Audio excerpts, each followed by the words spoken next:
আপনি যদি ইউটিউবে গেমিং ভিডিও আপলোড করে থাকেন অথবা স্ক্রিন রেকর্ডিং ভিডিও আপলোড করে থাকেন, তাহলে আপনার জানতে হবে কিভাবে একটি প্রফেশনাল গেমিং ওভারলে তৈরি করতে হয় শুধুমাত্র একটি অ্যান্ড্রয়েড ফোন ব্যবহার করে।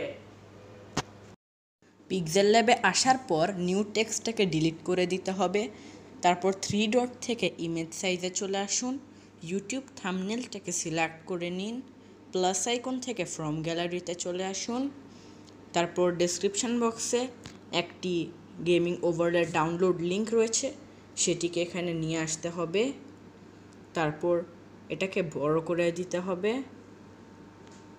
তারপর এটাকে লক করে দিন। তারপর প্লাস আইকন থেকে টেক্সটে ক্লিক করুন। নিউ টেক্সটের উপর ডাবল ক্লিক করার পর এখানে আপনাদের নামটি লিখতে হবে। নাম লেখা শেষ হওয়ার পর ওকেতে ট্যাপ করতে হবে। তারপর আপনাদের এর উপর চাপ দিতে হবে, চলে আসতে হবে কালার অপশনে, কালারটাকে রেড করে দিন। তারপর আপনাদের ফন্টে চলে আসতে হবে। এখান থেকে আমি মিম ফন্টটাকে এনেবল করছি, আপনারা আপনাদের ফেভারিট ফন্ট এনেবল করতে পারেন। তারপরে আমি এটাকে একটু বড় করে দিচ্ছি অ্যান্ড ঠিক এইভাবে আমি এটাকে বসিয়ে দিচ্ছি আমাদের ওভারলের উপর। তারপর আপনাদের আবার প্লাস আইকন থেকে টেক্সটে চলে যেতে হবে। নিউ টেক্সটের উপর ডাবল ক্লিক করুন।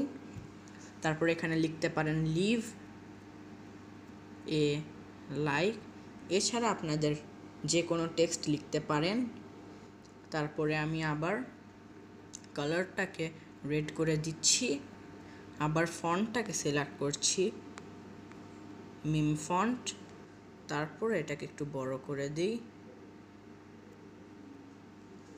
তারপর আমাদের আবার প্লাস আইকন থেকে টেক্সটে ক্লিক করতে হবে।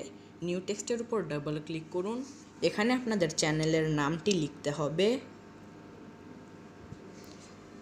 ওকে প্রেস করুন। তারপর আপনাদের আবার ফন্ট অপশনে চলে আসতে হবে, ফন্টটাকে এনেবল করতে পারেন। তারপরে আপনারা খুব সুন্দরভাবে এখানে বসিয়ে দিতে হবে। তারপর আপনাদের এই অপশনে একটি ক্লিক করতে হবে, ট্রান্সপারেন্টের উপর চাপ দিন। তারপর ইমেজটিকে সেভ করার জন্য এই আইকনে প্রেস করে দিন। তারপর সেভ অ্যাজ ইমেজের উপর চাপ দিন। তারপর ডাইমেনশনসের উপর চাপ দিন। তারপর আল্ট্রাটাকে সিলেক্ট করুন। তারপর সেভ টু গ্যালারিতে চাপ দিন। অসংখ্য ধন্যবাদ যারা এই ভিডিওটি এন্ড পর্যন্ত দেখেছেন। আর ভিডিওটি ভালো লাগলে লাইক করুন, শেয়ার করুন, সাবস্ক্রাইব করে পাশের বেল আইকনটি অন করুন। আর দেখা হচ্ছে পরবর্তী কোনো ভিডিওতে। Bye man.